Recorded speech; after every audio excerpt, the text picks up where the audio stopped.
kind of the last one is actually a really big update to the Microsoft Teams integration with HubSpot. We personally internally use Slack, so won't be able to show exactly what this looks like, but I have some screenshots. But previously, you could send notifications out in workflows from HubSpot, but there wasn't much you could actually do with them. Now, kind of actually jealous of the team side. They have more functionality than what you can do with the Slack integration. So hopefully they pick up the Slack integration now. But just to kind of show what this looks like, the big thing is you can use these what are called actionable notifications in the workflow. So we can have, yeah. So this would be on a workflow, trigger on deal deal has been on stage for 15 days. So this was triggered on a deal. You have the option to send to specific users, send to a team, or send to a channel with the message. So this is all good stuff. And then you can include additional properties. But this is the cool one where you can give the ability for someone to now update the deal directly in Microsoft Teams or create a task directly in Teams. So these actions here will actually give you actions to complete inside of the Teams viewer. So here is what a Teams message now looks like. Of if you click create task, it'll actually open up a box to create a task directly without having to truly navigate to HubSpot. You can obviously view it in HubSpot, and then here's like a little GIF of creating a task where it'll open up this box. You can create a note. We can associate it to additional people. We can update the deal directly in here. So this one is a huge add, and I think a really nice add productivity-wise, to really knock it out of your flow and do stuff directly in your messaging app. Listen, Reed, I love Slack, but I'm jealous of this capability within. That's a conversation. I think when we talk to the product team, we can start pushing them to do the same thing in Slack for us. But I know a lot of our clients have teams, so I'm excited for everyone to be able to use this, and we'll be sure to let you know once the same capability is within Slack as well. Yeah, for sure.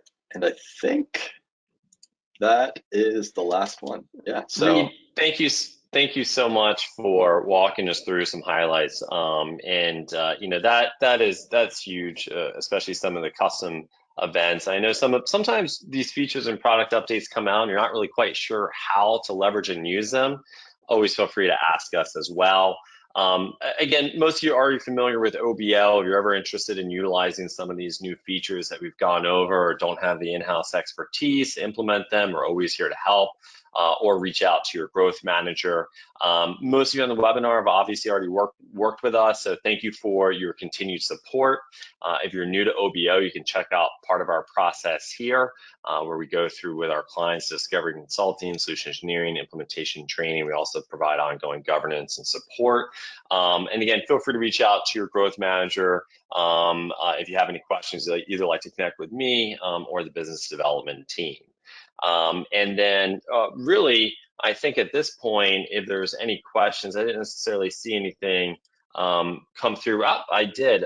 Jenny asked, you know, what is the bi-directional HubSpot Salesforce sync? Are there any advantages or disadvantages to creating custom objects or inputting data in one system versus the other? Yeah, with this one, it really comes down to defining your source of truth, which is important to do really across the board.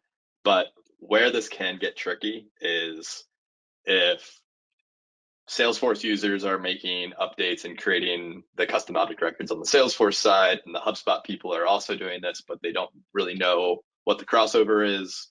That is where it can get a little bit dicey.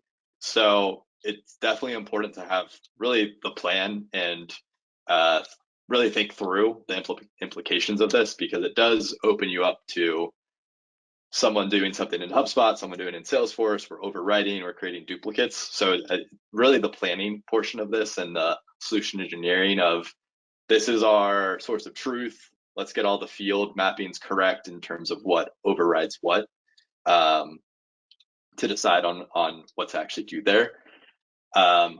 I would definitely recommend, like, whatever the system is where you're doing the stuff currently, keeping that if it makes sense. And then really, I think the big value add is just being able to like enrich the custom objects in the system that you're not actually interacting with them in, just so you can get that data for reports and workflows and lists and all that stuff to be able to take action on it.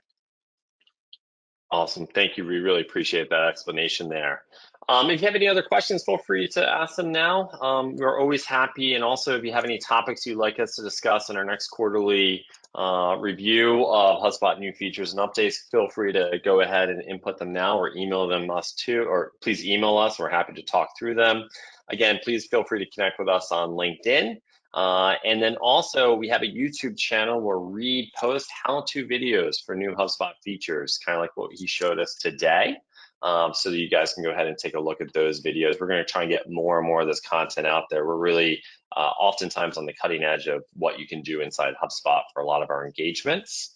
And on a final note, you guys saw and heard about custom events. And what you're able to do there, let me go to the next one.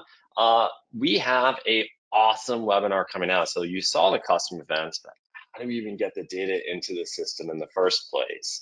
On Tuesday, March 26th, I'm super excited. I get to do a webinar with Matt, the CMO of Census, on mastering data activation within HubSpot. This is critical. How do you get the data from the warehouse in the HubSpot? How do you activate that data to launch those personal emails, launch campaigns to help you understand who your best customers are, to notify sales, to notify service, to build dynamic audiences all in real time? It is really cool where all this technology is headed. And we'll be sending out an email with the registration link to everyone attending today as a follow-up. We'll also be making a recording of this webinar available to anyone. Hopefully nothing went wrong in this particular recording. We got all taken care of. And I just want to say thank you to everyone for joining us today. This is really fun to be able to walk through and share these features and updates.